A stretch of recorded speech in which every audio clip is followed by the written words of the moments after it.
बहुत बार आया हुआ एग्जाम में question, differentiate between explicit and implicit cost. जितना सुना उसी की समरी है, जितना सुना उसी की समरी है। Meaning it is the actual payment made to outsiders, outsiders keyword है, पेमेंट मेड कीवर्ड है, फॉर हायरिंग फैक्टर सर्विसेज।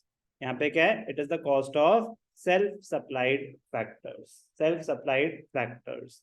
इसको और अच्छा कर सकते हैं, estimated cost of self supplied factors. Money payment, it involves actual payment, it involves imputed value of factors। मतलब there is no payment, you just need to value, valuation होती है आपकी सर्विसेज की, कोई पेमेंट नहीं हो रही।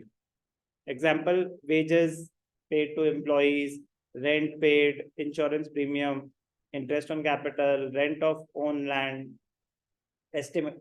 example of implicit cost, imputed value, imputed rent of own land, imputed interest, imputed word लगाते हैं, estimated वर्ड लगाते हैं, और own, own मतलब ये ऐसे यूज करेंगे। Okay, interest on own capital, आपके पैसे। तो क्लियर है, बहुत इंपॉर्टेंट है difference between explicit and implicit cost. Explicit cost is in the nature of a contractual payment, while in case of implicit cost there is no contractual obligation। सब आपके अपनी land है, कोई थोड़ी ना रेंट एग्रीमेंट बनेगा, no. Normal profit, very important, very important।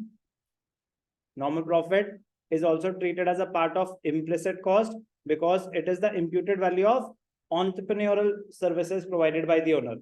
आपने अपने लैंड का रेंट तो एस्टिमेट कर दिया, आपने अपनी लेबर सर्विसेज की, लेबर की सर्विसेज एस्टिमेट कर दी, कैपिटल का इंटरेस्ट एस्टिमेट कर दिया, एंटरप्रेन्योर भी तो है।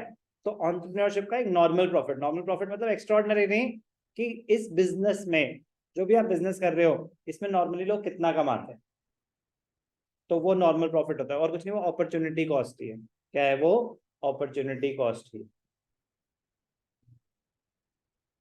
तो cost function, it is difference between explicit and implicit हो गया। पहले इसको क्लोज कर